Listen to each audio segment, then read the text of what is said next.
What's going on, everyone? Welcome back once again to the Ascent Podcast. We are here live and in person, sitting here watching the ocean. And this is the reprise of It's Women. And that's what we're going to get into. We're going to follow up on that episode. Got Monique here with me. And this one's going to be dynamic. On every level. So let's just dive right into it. So Monique, we met before. We did a remote session. This one we're here face to face. We're sitting here in Honolulu. And what we learned from our first session was a lot of feedback. We got a lot of feedback from men and from women. Some positive, some not so much positive.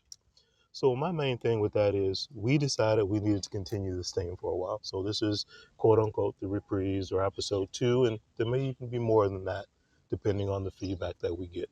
So let's do a quick recap. Mm-hmm. In the previous session, we talked a lot about just the state of women today, not historically necessarily, but where are we today with women in this country? Why are we having such challenges with relationships? And that's all types of relationships. That's not just intimate or romantic or marriage. We're talking about woman to woman. We're talking about working relationships, et cetera, et cetera. So there's a lot of me-ism, that selfishism, materialism. Isms. Keep going. Isms that are playing into that. Fakeism. Yeah. All that. Mm-hmm. So what we want to talk about today is picking up kind of from there to see what we want to do is move this forward. Yes. So it's not about us just calling you out to say, hey, here's a slap in the face. Now we're not going to do anything about it. What we want to do is bring awareness about it. And then we also want to bring action to it, to start to get people to be more cognizant, more conscious, more realistic about their relationships, how they interact, and especially when we talk about Black culture. And again, we're talking about women across the board. Yes, so let's be clear with that. It's not that we're sitting here talking about just one race or one creed. In general, we're talking about across the board, but we are going to dive more specifically into some parts about Black women because of you and I being of a person of color and being in those relationships. Correct. We're closest to it, and that's what we know. Yes. So that being said, let's get into it. I know one of the things you really wanted to talk about and kind of get back to was talking about motherhood. And just what that looks like. And we've always heard, I can bring home the bacon and I can fry it up in the pan and all that. And I'm not saying that that's not true, but where are we with that from your perspective right now? You know, what's fascinating first of all, about that question, and we're starting off with motherhood, right? So motherhood to me, and let me be very personal, and I'm going to take it back to just me now dealing with the children at the school where I'm working at specifically right now. And just to watch those children, the neglect, the anger they have, the angst, the anxiety, and just that lack of just everyday love. You know, I shouldn't have to walk in a classroom and feed your children. I shouldn't have to walk in a classroom and when I'm doing, I implemented a yoga session just for them to calm down. Just to put that into perspective, I do intervention. That's before you go to ISS or detention. When we were growing up, it was called detention or ISS, all this mess. And the last young boy, and I'm going to speak specifically about boys versus girls. We're talking about 9-year-old little boys. And I had them take off his shoes so they could do a yoga session just to calm their brain down, calm your psyche down. I was implementing that into the program of intervention. And when this little boy, I won't say any names, took off his shoes, and I made him take off his hoodie, because technically you can't have a hoodie on, according to the rules in this particular district. Filthy. Holes. No, we're not even talking about food. We're just talking about filthy. As a mother, you sent your child to school filthy, dirty, not combed hair, but you can go get your toes, your nails, take trips, girl trips, all this mess. But at home, and I'm looking at this camera because this is very serious to me, you did not bathe your child, combed his hair, and sent him to school hungry, filthy, and just angry at the world because whatever's happening at home, they bring to school. I'm not going way back 1,000 years. We're talking about within the last month. What are you doing at home as a mother? And none of us get it right. Nothing is perfect. But food, clothing, and shelter are basic necessities. And saying, and you wake up in the morning, good morning, son. Good morning, daughter. Something simple.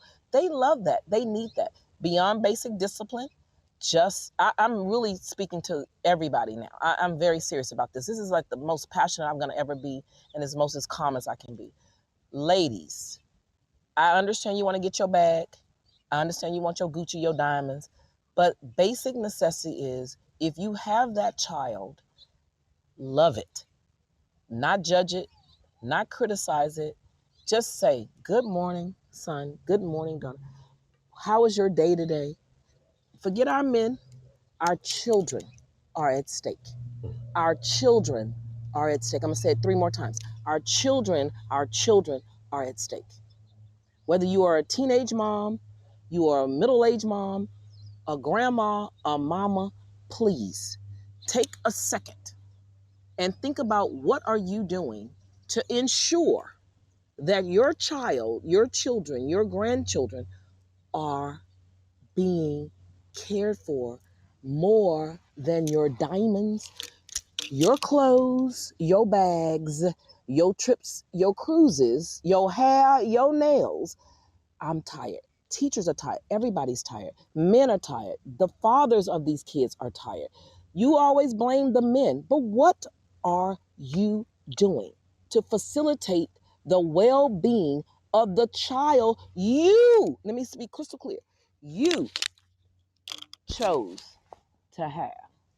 When you laid down screaming with that man and having that baby that you, however you got, he or she got here, what are you doing to ensure the responsibility of that baby, of that child? We tend to do everything great from 0 to 3. We're not doing anything. We're discarding children like they are rag dolls. These are children. These are human beings. They make mistakes. You made mistakes. You, you, you. Look in the mirror. We all make mistakes. They're not perfect. They're never going to be perfect. There is no such thing as a perfect child. There's no such thing as a perfect human being. There's no such thing as a perfect woman. I don't care how many I got these fake lashes on. It don't make me perfect. I got these clothes on. It doesn't make me perfect. I got on makeup. It doesn't make me perfect. What makes you perfect is your love unconditionally for a human being, to give love, to care, to be kind, to be, as I call it, a Proverbs 31 woman, not a Proverbs 21. Read it in the Bible, since y'all are always in these Bibles in the church. When do you become that, the fruits of the spirit? Loving, kind, tender, rub their hair, talk to them, be sweet, not without discipline, not without boundaries, not without anything other than to develop them. You have to do it. Look at me. You have to do it. Am I clear? This is my message. You never hear from me again. You have to be a mother to your children, not critical, not criticizing, not condemning. They make mistakes just like you. So stop being a hypocrite. Stop forgetting that you made mistakes your whole life, still doing it today. And give them a chance to fall and fail and pick them up, dust them off, and just care. Just care. How many more children we need to send to CPS? How many more children we need to send to jail and to juvie and to alternative school? The alternative is you. Look in the mirror. What are you doing at home? What have you created in your home life? It is transpiring, transitioning, and crossing over into school, society, and everywhere else.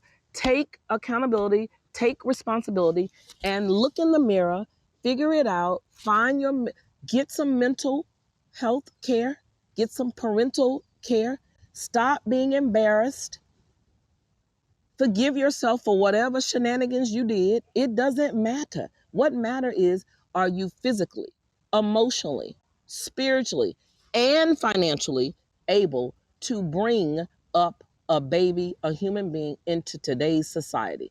What are you doing? What are you? That's the question. What are you doing? Not me, not B, not the daddy, not the stepdaddy, not the whatever. I don't care how they got here. What are you, boo, you? What are you doing to ensure that that baby is well taken care of? Which means you have to take care of yourself. Absolutely. So let me follow up with that, because one of the things that I want to talk about is you're experiencing this firsthand, especially in the school systems. And we're talking about fairly young children. We're talking about 8, 9, 10, 11, 12-year olds. So pretty young children. What types of behaviors are you seeing out of these children based on just their home life and how they come to school, and what are the interactions like with the children? They're angry. Okay. They're angry. They're angry. They're angry. And they have a rage.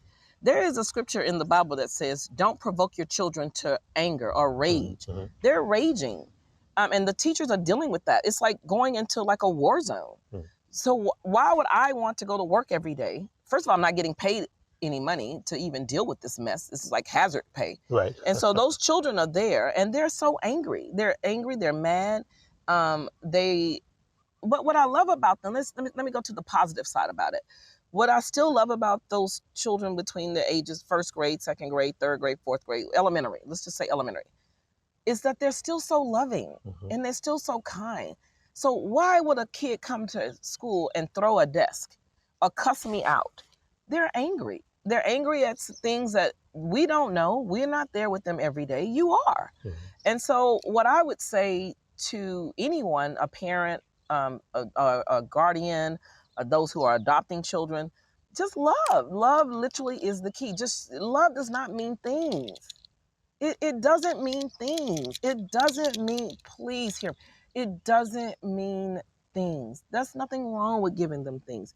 I get that. I love giving things to kids. I love having birthday parties and giving them whatever they want. But love is just love. It means that when I walk in the house, you're not judging me. When I love you talk to me with some sense. You're not screaming and hollering at me that we seem to do a lot as women, screaming, hollering, cussing, That's the fussing. mode of communication. That's not the level of communication you should have with your child. That doesn't mean that you don't get frustrated. It doesn't mean that you're not challenged. You have your own lives you're dealing with. But kids typically just want you to just say, hi, baby. Some whatever your affirmations are. What if you don't know them? Get some. Hi, honey. Good morning, sweetie.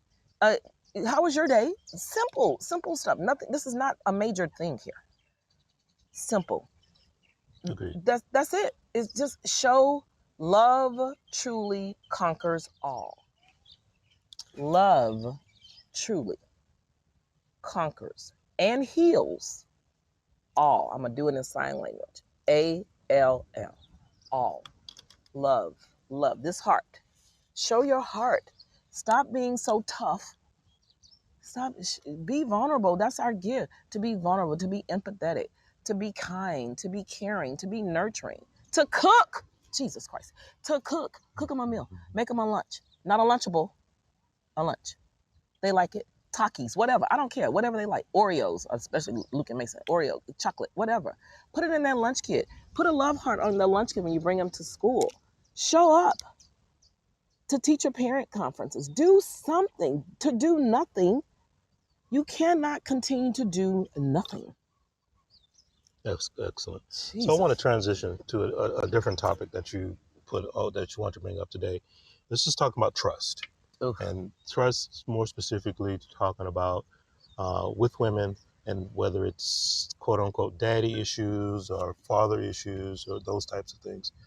Elaborate. What do you mean by that? Okay, great question. Again. So again, I'm going to segue back to our first segment of It's Women, and we were talking about how I have a lot of male friends. Still true to this day. And what's been fascinating just this last week, I don't even need to go back 10 years, just this, the phone calls I've gotten from men, specifically fathers with children, and what mothers, baby mamas, whatever you want to call them, significant others, wives, the things that you are doing to the man behind the child. You are taking out your frustrations, again, from your choice now, because you chose him. Stop thinking he chose you. You chose him too. It takes two to tango. The things you are doing to put your children in jeopardy, in the chaos, in the drama, in the trauma of your choices, because you're now mad at your choice, not his choice. I know we want to blame him, and I get it. There are some who don't get to choose. But we're talking about those who do choose the man.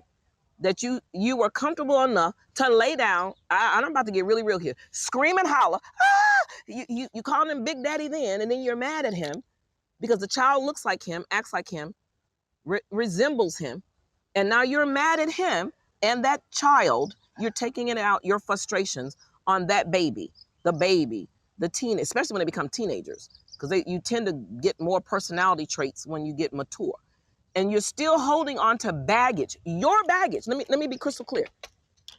Your baggage. You packed the bag because you chose to lay down and have that baby with that man. He was good enough to have that baby then. Why is he not good enough now to raise it and be there? So you're now denying him rights. You're denying him access. And then you make up some elaborate lies. This is the part that gets me. I don't even care if you don't like the man anymore. You make up freaking lies. You lie to these children over and over and over. You make them hate that father. We're talking about good daddies. I know the bad ones. I get it. But we're talking about good fathers who care. Do you know how many women would give like their left arm for a man to show up to pick up their child and take them out and show them things and train them and teach them, and you block it? Do you see my face? I am so sick of you. The whole world is sick of you. Men are sick of you. Stop lying. Get you some help. You in church every day. I see you all the time sitting up there on the first pew with the hat on, pretending you, and then the ones of you who can still think that you are a virgin. You're not. Stop, let it go, boo. It's over. Let that man have access to his children. Care enough about the child, not you, the child. The children. I'm going to keep on focus. This is my message. The children matter. What you do in the dark, I'm going to say it 1,000 times. The Almighty sees all your secrets, knows all your crap, and you pay that bill. The question is, when does that bill come due and can you afford it? Because truth comes to light. Truth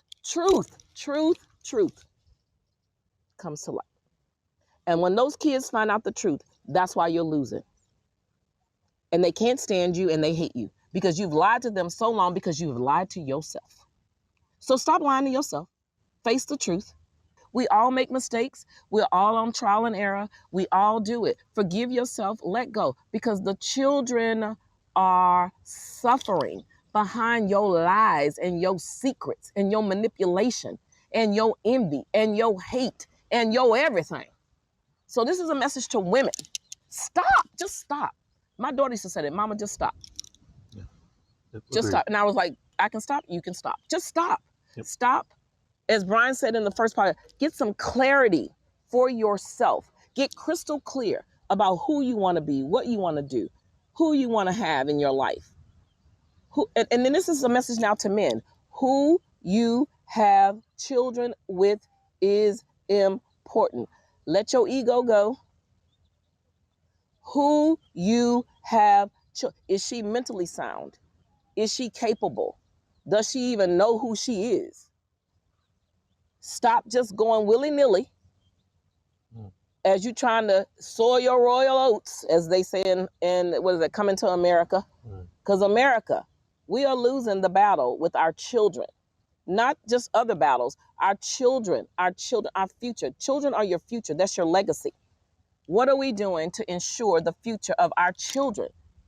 Stop acting like you forgot that you were once a child, a teenager, a young adult, and the most of you going into old fools. I mean, my God, I ain't seen. Where's the wisdom? Do you even know you're an elder? So let me ask this. Let me Jesus. follow. I know Jesus. it's deep. It's deep. So let me follow up with this.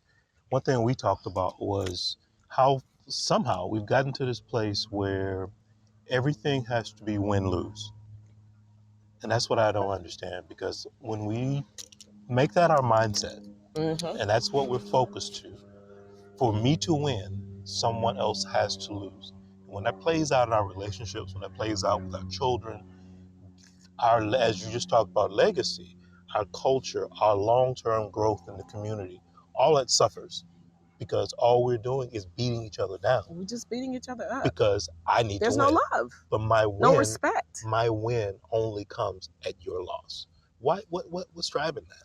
You know, that is a fascinating question. And let me be honest with you. Even I'm trying to figure that out. Why is it that I have to lose or you have to win?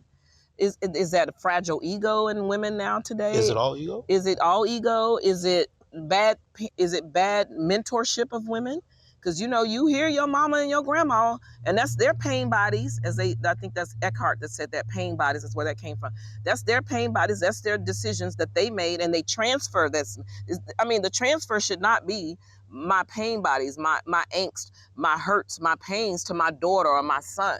My transfer should be, this is wisdom. This is what I did this. I suggest you. I say this all the time. I love the Skinner women of old. I can't talk about the Skinner women of today, but the Skinner women of old taught me, don't take that with you. Mm-hmm. They were kind. They were loving. They lived their lives. They were open. They were honest. They showed you truly, and I'm more grateful for it today than I think I've ever been. Mm-hmm. I won't say their names right now, but I'm more grateful to those women who taught me specifically, let things go. Right. Let it go. They were tough. They were tough. They were strong, but they were vulnerable. Yep. 100%. They were vulnerable. They loved hard. They gave hard. They cooked. They cleaned. They didn't care about and they had all the diamonds and fur. It was sweet, especially Aunt Louise. Oh my God, Aunt Louise would have a mink all the way down to this beach, but she still was loving, kind. She cooked. She cleaned. She talked to us. All of them, Aunt Eola Siney Skinner, Aunt Barbara. I just found out Aunt Barbara didn't make them enchiladas, but it's okay. I still had them enchiladas. Tootie told me that. There's another Skinner woman. The Skinner women in our family, I call them that all the time. I am so grateful to them at this moment. You have no idea how grateful I am to the legacy of the Skinner women who have just nurtured me specifically. This is my story. Specifically, I've met every...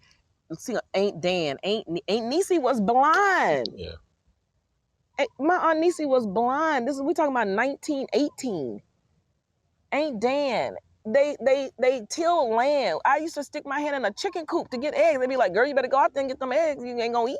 They taught me everything. I mean, I'm so grateful to be a country girl from Anahuac, Texas. That's where they were from. Yeah. I don't care. I'm a country girl to my core. I don't care. I grew up in Houston, Texas. I've traveled the world. I don't care. I will always be a country girl. I call myself a Tex-Cal kind of girl. I like Texas. I love California. All the Skinners are in California. They don't even say the first name. They just say Skinner. I mean, we are known for just being called Skinners. I mean, we are a very tight-knit family. And I love that we were very family-oriented. We care hard. We give hard. We've lost a lot of those in our family. But as women, we're specifically talking about women, the women in our family, I don't have to go outside of my zone or my box or my legacy or my lineage to understand what it meant to become an amazing Skinner woman. I am that. I will continue the legacy. And the number one thing that they all gave me was a sense of perspective, a sense of honesty. Number one, be real. I mean, my Aunt Fredella was drinking, literally made Kool-Aid and put it back into the Sunkist container. I was like, Aunt Fredella, we have cups. She was like, girl, please, the waste not, want not. They were real. I watched her literally live her last breath. She took death on in peace. She laid down. I mean, and she was always like our mother auntie to me. She was all of my aunties were more like mother aunties. We play dual roles in the Black community because we have such a loss sometimes of people. And many of us are experiencing as we speak today. So we play dual roles. We're auntie mothers. We're brothers, cousins. We play dual roles. We play sometimes quadruple roles, all kind of roles. And so I'm very respectful, and I'm gonna be very honest. As Brian is sitting, he's more my brother, cousin, as we do this podcast, I'm being very open and honest because honesty right now and truth is the best policy. As we move forward into society, we can no longer keep faking that things are not happening. When things, I mean, it's like Mississippi burning in this place. We look at California. We have to be honest. We have to be true to ourselves. Truth still reigns. It is the healer. You have to face the truth about reality and your life and your circumstances. You have to live in truth. You have to live in reality. Stop living in fantasy. Fantasy is something you create. I do it all the time as an event planner, as an event specialist. I create fantasy all the time. I can make anything look. We can make this. I can turn this park into a wonderland, but that's not reality. So pull back the curtain, the smoke and mirrors. Look in the mirror when no one else is looking, because you already know in the middle of the night you looking in that mirror. A lot of you women who are so fake and phony, you look. Who are you? What are you? What do you want? Yeah. What do you want your daughters to want? I mean, really? Are we still teaching bad habits? Stop. Just take my daughter's advice. Just stop. You just stop. Stop the train. Get off of it for a second and take accountability. And as Brian likes to say, find some clarity for your this way, finger this way, your step. Stop pointing it outwardly. Look in the mirror. I'm doing it as we speak. That's why I'm being very open and honest. I'm taking accountability as we speak. What do Monique want at this juncture? I'm 58, headed to 60, which means I'll be a real senior citizen. I don't care if I don't look like it. I feel it. That's reality. What do I want? So what do you want? What do you want as women, young ladies? What do you want? So you hit on one word, and we talked about this prior, and that's about accountability. And that's where I think there's a gap, right? Because You called it a delta. it's a delta. And how I look at that from it being a delta standpoint is this. As we talk about earlier, life happens. Things never always go as planned. Things fall apart. Things come back together. That's the ebb and flow of your journey. So my thing with accountability is what we don't do. And you talk about the pointing of the finger. It's they, it's them, it's that. This is the cause of. But what role did you play in it? And that's the accountability piece that we, for whatever reason, I don't know if it's ego. I don't know if it just in our minds makes it easier because we don't have to deal with it firsthand because we can say it's outward bound stuff. But we all are engaged in it, which means we played a role in it. What role did I play? Right? And then be accountable to that also. Your Right? choice. Your choice. You contributed in some shape, form, or fashion, without question. If your relationship goes bad, it's all him. He's this, he's that.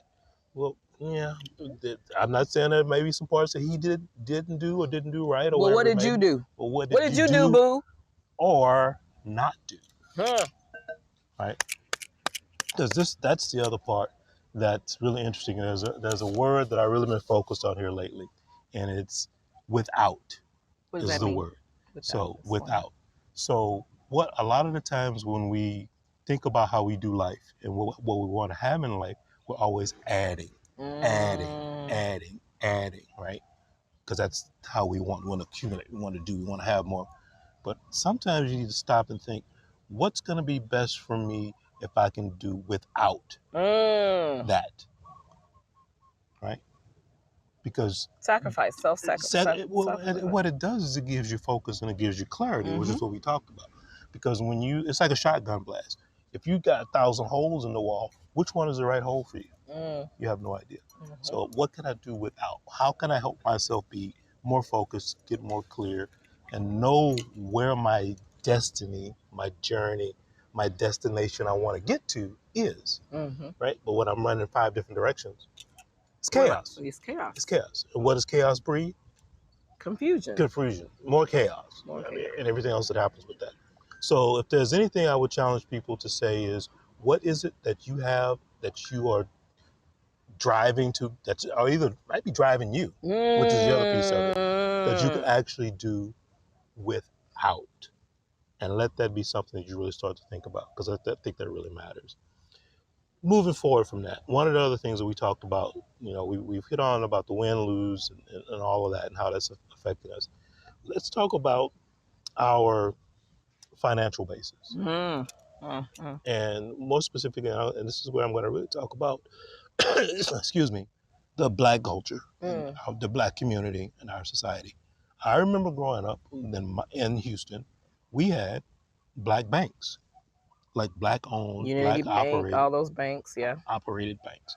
Today, none, right? So we say we can't get this, we don't have that. Why can't we get this? The question is, what are we, and this is a collective we, what are we doing to feed each other internally instead of externally? In other words, are there things we can start to do and start to focus on within our communities to start to rebuild some of those things that can help support us internally? And that goes back to the old crab in the bucket thing, right? And we deal with that, whether that's ego that's driving it, whatever is going on with that. Facts. But we also talked the other day, Monique, about leaders. Leaders. And needing leaders and people who bring us together and unite us. But the piece of that's, I think, the most important thing is the sacrifice that takes to be a leader, right? Because you're putting yourself out there. You're putting, just like we're having this conversation today, there's probably going to be some backlash. Oh, that's coming. Right? Bring it on. I'm ready. But that's okay. Locked and loaded. Let's go. That's what we mean. If you have a voice, if you have a place, if you want to get engaged, just do it, right? And because that's what's going to start to make a difference, is to be able to start to unify us in a common cause and moving in a common direction. But is that something we want as a society, or is it something that we don't want? So that goes back to the clarity piece. What do you hear out there when you talk to people? Is it like, hey, I'm comfortable with the way the world is, I don't need anything to change? Or are they really looking for more than what's out there right now? What are you hearing out there? You know, I'm going to make this again personal. What I loved about my biological father, because I have another father that's, both of them are now gone, Curtis Lee Franklin and Edward Lee Skinner. So I have the duplicity of both amazing worlds. Absolutely. Curtis Lee Franklin was a political activist and just phenomenal, and has gone through the trenches. And he taught me a lot about don't judge a book by its cover, stay involved, keep involved. Now, he did it frontal. That's kind of not my style, and that's why I'm bringing that up. He was more in your face, in the trenches, I'm more behind. I call myself the new Olivia Pope, right? I'm behind the scenes. I like to move things quietly. And believe it or not, I'm very shy. So I like to do things a little bit quietly, even if my motor mouth is going. What I loved about what my father taught me about is, since we're going to separate it. And again, I don't believe in separation. Let me be crystal clear. I don't like separate nothing. But for those in our culture who believe there's a Black America, or whatever that means to you, what I believe, that's just an America. And that I have not seen come to fruition yet. And for many reasons. So to answer that question is, what are you doing? Not me. Not your Republicans, not your Democrats, not your senator, your mayor. What are you, as a citizen of the United, at this point probably ununited States of America, what are you? Here's that finger again. I'm going to turn it this way. What are you doing? Did you go vote? Did you register? Have you gone down to a community center and helped the senior citizens? Did you a child advocate? Did you do something? Or are you just talking? All that flat, blah, blah, yada. I don't even hear you. Honestly, I don't really care what you got to talk about. If I don't see you actively engage, your voice, your opinion means nothing to me. Because there are real people out there. I love when, and I know everybody don't like Obama, whatever's going on with Obama nights. But ordinary people can do extraordinary things. Okay, Martin Luther King just passed. Since we all want to go back to the past and go back to the Martin Luther King days, no disrespect to the king, but love, give, show up, say something, be something. What did you put on the line? These people put their lives on the line. lives. They're not just their lives, their children, their wives, everything. And we're doing it now, because trust me, I know we're about to get some feedback, and I don't care, because we are in a pickle. And I say that maybe sometimes haphazardly, and you hear my passion, because we really are, not as just Black America, just as Americans. What are we going to look like? What are we going to do? Our future is here. Whether we blow it up or not, it doesn't matter. It's here. No matter what, this earth will continue with or without us. So what are you doing to be activated into the plight? T.D. Jakes used to say, you wouldn't give up a ham sandwich for the cause. Well, I gave up my ham sandwiches a long time ago. What are you going to give up? What are you going to sacrifice? Like Brian said, what are you going to sacrifice? How are you going to volunteer your time? Most of you got all the money in the world, all these big old houses, all this crap, diamonds, all these crap, whatever the crap you got, I don't even care. It's just so sick to me. What are you doing to help a fellow human being, a fellow American, a fellow citizen, a homeless person, a senior citizen? And some of you will literally look at senior citizens and they sitting there and they walk, and you won't even help them cross the street. I've watched you. Amen to that. You have homeless people who need food. We throw more food away than anybody on the planet. Yes, we do. You have food in your house right now. You could probably take down to some kind of shelter or go and help somebody. But will you do that? No, because you're so selfish, self-centered, materialistic, and everything else that you can be that's not of God. I mean, all y'all in that church, not of God. Ain't none of that about God. I mean, all you godly people, all you Christianites. What are you doing? What are you? You, not me, you. What are you doing? I know what I'm doing. You can't even beat me doing what I do. I don't even care what you got to say. I do it every day. I care every single day. Do you care? Do you care about somebody that is in need? What are you doing? Have you gone down to a local church? Y'all love these churches, but what are you doing in that church? What are you doing? Are you trying to be the bishop? Oh, I'm sorry. What's my favorite one? The pastor's wife. Oh, that crap. I'm so sick of it. I'm so sick of it. I can't even take it no more. What are you doing with that big hat on the first pew, with your legs gapped open, trying to get the pastor? Y'all say that like a mantra. But what are you doing? You got on these white clothes, these white dresses, white. White dresses used to let me tell you what white dresses represent in the Black church. You did outreach. When somebody died, you called, you took some food, you showed up, you cared. Most of you now are just a social club. You're just social people. You knocked on the door, you took bereavement packages. That's what the Black church used to represent. What do you represent now? What, you just want money? And no disrespect. I mean, I get the church. I get it. I'm in one, but I belong to no, let me be crystal clear. I belong to no church, because the missions and outreach is outside. As they say, the work is plentiful, but the workers are few. Y'all read that Bible every day. Y'all can quote it like a mantra, but have you activated it? Activate. Launch into the land, boo-boos. Launch. Stop sitting in the church. Stop hiding out. How many more times are you going to get anointed and appointed? How many more times the pastor got to put the holy water on you, dunk you in the water? How many more times? I mean, good Lord. How many more times does someone have to tell you, forgive yourself, get up, go knock on the door, spread the gospel? I'm just, you see me rolling my eyes. I'm just so sick of it. Go do something. Go do something. So many people are hurting. For real. Not no bull crap, y'all. People are hurting. I hear it every day. I walk around. I'm in Hawaii right now. And just me walking around, they're just like so grateful. I give them a hug and just say hello. You don't even say hello anymore. That's the fruits of the spirit. Love, kindness, honor, integrity. Where are the fruits? You eat the fruit. That's the fruits of the spirit. Not your bishop, not your pastor. Come on, activate. Care again, give again, give again, care again. Just again, start some. I love what Brian says. You have to start somewhere. Yes, you can only begin at the beginning. You can only begin at the beginning. I love it when he says that. You can only begin. Forgive yourself, let it go. You did it, it don't matter.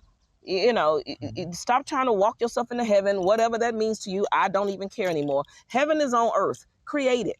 Do something. Do something. I love my boy Donnell Cooper, who does African American wellness, and Jamal, who created it. Wonderful organization. Do something. Go volunteer somewhere. Give back. Take some canned goods that you probably had in the pantry. Take it down to your local shelter. Go take some things to a kid in a shelter. Do something. For Houston, it's the Belgian Faith. There's so many places that you can go and volunteer and give back your time, your talent, and your money as you trying to get your bag, get your paper, get your groove on, whatever that is. I don't even care anymore. I'm gonna lead by example. I'm leading by example because they say lead by example. I'm leading the charge on what I want to do. I'm already on a mission. The number one mission I'm on is to speak to women about we are really the key in healing. That is our gift. We are healers. Men can only do so much. They are human beings too. They cry, they hurt, they have death in their life, they lose jobs. I've said this in the first podcast. They cannot be your Superman, your superhero for everything about you in your life. Give it a rest, girl. Grow up. Jesus. Yep. So you hear me? I'm very serious right now. Yeah, that's a great transition because that brings me to the last thing, at least that I have, that I want to talk about today, and that's talking about wants, needs, and expectations, and how we can start to qualify and quantify those things in a more fair and equitable way, because that's where the challenge, I think, comes in. Two parts. So the first part is, A, do you freaking even know what they are? Do you even know what your true wants, needs, and expectations are? First and foremost, got to figure that out. Figure it out. Clarity. Got to figure that out. Quietness in the middle of the night when you're talking, when the Holy Spirit is talking to you, for you Christianites. Second piece of that is communicating it. That part. Well. Communicating it well. Not screaming and hollering. And not cussing and fussing. Not expecting others to be mind readers. Because that's the part I think drives me the most crazy, is somehow we're supposed to just intuit that, oh, I'm supposed to do this. Exactly. Because that's your expectation. Intuit, or that's your telepathy. That's the telepathy women, the telepathy. Yeah, but you don't say it. Don't say it. Right. And you screaming it. And men don't hear you screaming and hollering. I'm going to tell you that 1,000 times. Men, all they hear is womp, womp, womp, yada, yada, you crazy. That's what they hear. Womp, womp, womp, yada, yada, you crazy. And I don't want to be with you, and I'm going to leave you. I don't care if I got kids with you. I'm leaving. I'm going to go find me another woman. Well, okay. It's that piece, but like you said, it's A, knowing who you are first and foremost, figuring that out, what your needs, wants, expectations are. Then the second piece of it is communication. Being able to communicate. Talk it out. Calmly, respectfully, with some understanding and some openness and some love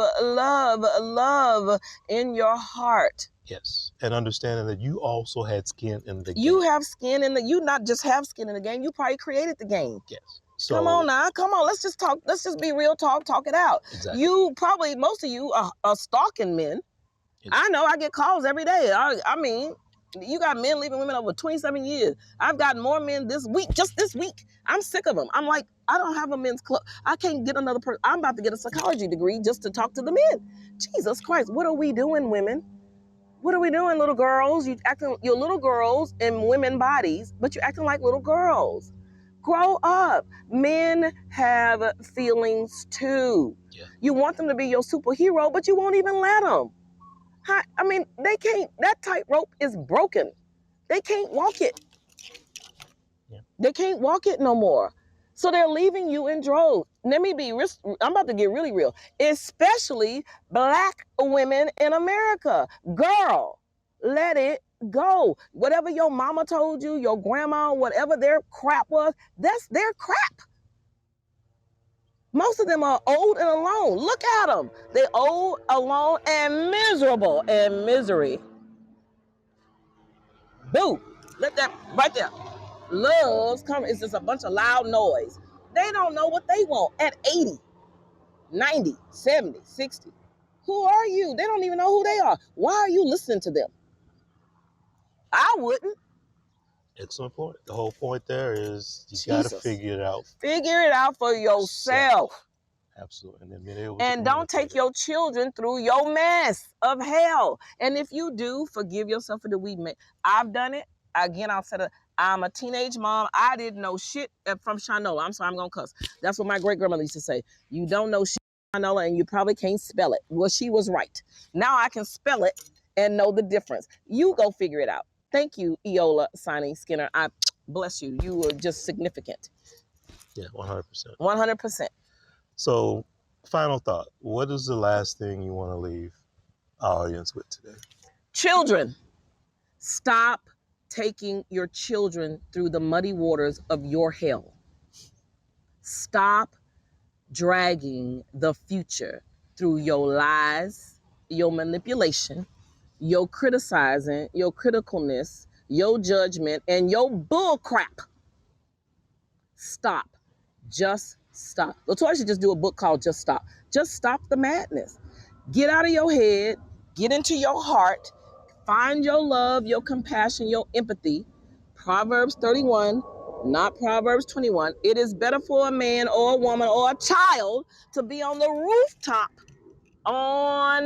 than deal with a woman on a cantankerous, crazy woman. It is better for a man, woman, or child to leave that house that you have created, if you even decided to create one that's of love and caring and kindness and the fruits of the spirit, than to be in that house with the crazy, cantankerous, belligerent, sociopath woman, mother, female. You, boo, it's scary. Your children are scared of you, not everybody else. So grow up. Absolutely. And I still love you. Mahalo. Well, thank you for getting this out, sharing. Oh, it's out. And there will probably be more to come. Oh, it's coming. Yeah. So again, to our audience out there, put my glasses on so I can look nerdy. My red glasses. Hey, y'all. Thank you for joining us. Again, this was the reprise of It's Women, and there will probably be some follow-on chapters to this because I'm sure there'll be some feedback. And if you do have comments, questions, emotional outbursts, snide remarks about Monique, whatever it might be, don't care. Please drop them in the comments because we love to hear from you. You have no idea. And until we talk to you again, everyone take care. And as I say, take care of each other. We'll talk soon. We love you. Mahalo.